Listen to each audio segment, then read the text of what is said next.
Jamen så, det her det er jo Trackday-klubbens første dag på Rødstorp. Anden gang, undskyld. Anden gang. Første gang, jeg var med heroppe. Det er Bjarke, der har været primus motor på at arrangere.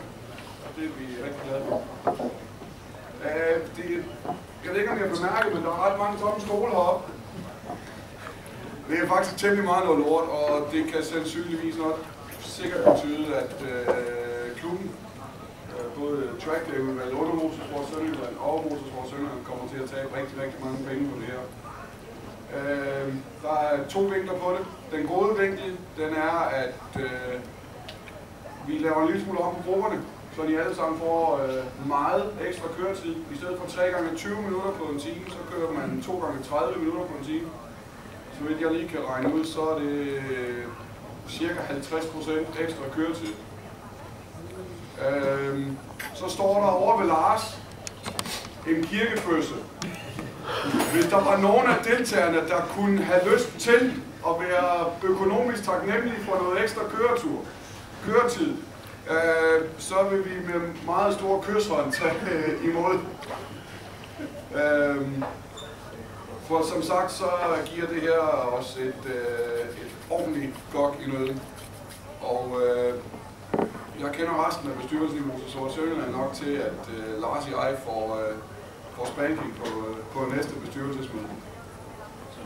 Sådan er det. Når det er så sagt, så er det Lars Kruse, der er vores instruktør på dagen. Og lige om, Lars, hvis du vil... Jeg ved ikke, om du skal op på stolen for at få lige om lidt, så vil Lars give jer en gennemgang af banen, og det vil være muligt at få kyndige instruktioner af Lars hele dagen. Helt grundlæggende så er det her ikke en bullerdag, så det er max 95 dB. Og de har ikke særlig meget humor med larm heroppe. Så forholdene er noget strengere nede på Padborg. Det er 95 dB. Punktum. Og hvis det går rigtig godt, så kan vi få lov til at give jer en advarsel, hvis I larmer mere. Ellers så er det første gang, I larmer mere, at vi siger tak for i dag. Og det er også, hvis det er på jeres første omgang. Vi bruger 3 flag i dag. Der er en måler på langsiden, og der bliver målt rundt i landskabet også. Hvis man nu ved, at man larmer, så er det en god idé at lade være med at give fuld gas fra hvor kiphejlet starter, og så indtil man har kørt rundt om.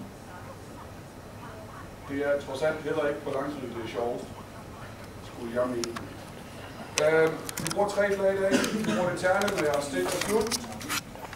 Vi har et gult flag til når der er fare.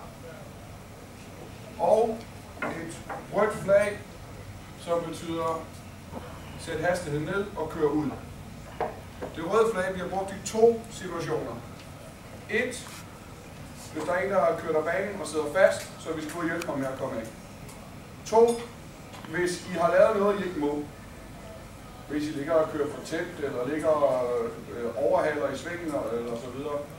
Så flager vi med det røde flag og peger på den bil. Forsøger at få peget den bil ud, der drejer sig om. Så kører I ud på vej ind på langsiden, og så kommer I op til os ved piludkørslen, og så får I at vide, hvad det er, vi synes, I skal gøre lidt anderledes, og så får I lov til at komme ud og køre igen.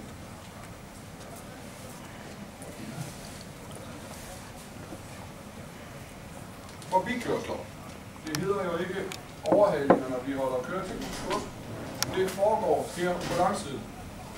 Og kun på langsiden. Det stemmer meget godt overens med, at det kunne være en god idé at gå af gassen på langsiden. Hvis der kommer en op bag jer, rundt i svingene, så er han hurtigere hele vejen rundt. Så er det lige meget, om I har 12.000 heste og kan nå at køre 480 fra enden af langsiden. Han er hurtigere hele vejen rundt, så lukker han forbi. For I ligger og bliver stresset rundt i svingene, og han ligger og bliver irriteret, fordi han ikke kan komme forbi. Det I gør, når I kører på langsiden, det er, at I blikker ind til højre og slipper foden fra gassen fuldstændig og lukker ham forbi. Og hvis der er 3 biler, der skal forbi, jamen så lukker 3 biler forbi. Ja. Gruppe C må godt forbikøre andre steder, men vi vil ikke se decideret overhalingsmanøvrer, altså udbremsninger ind i sving og så videre.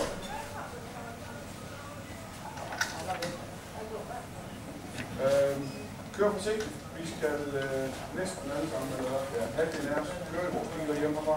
Ja. Den der dB-måler, har I så en indikation af, hvad det siger nu, vi har så ved at være tæt på, så man ikke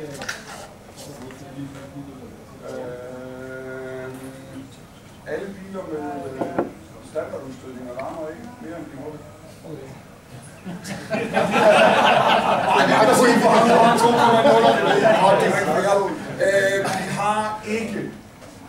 Vi har ikke vores egen dB-måler. Havde det været nede på Padborg Park, så anden eller tredje gang, man går forbi måleren med meget støj, så... Men vi har ikke adgang til den der måler. Nej, i telefonen. Altså, det er ikke så hysterisk for. Altså, min på Padborg, den der mål til 114 dB, og jeg er på min tredjegang. Herovre, der kan jeg købe mig rigtig sødt. Hvis vinden ellers lige går. Ja, men er det ikke på bullerdagene? Nej, det var sidst, jeg havde træningsdag herovre. Så det er altså, de er ikke så hysterisk, som de er på Padborg. Okay, jeg har fået meget modsat at vide, og på Padborg Park, der oplever vi, når vi afholder arrangementer, at vi får at vide, snak lige med ham. Ja, det er svært, altså, men de er altså ikke, de måler ikke lige så hårdt. Men altså, jeg vil også sige, fordi Magnus, det er også, jeg har lejet banen igennem, han sagde noget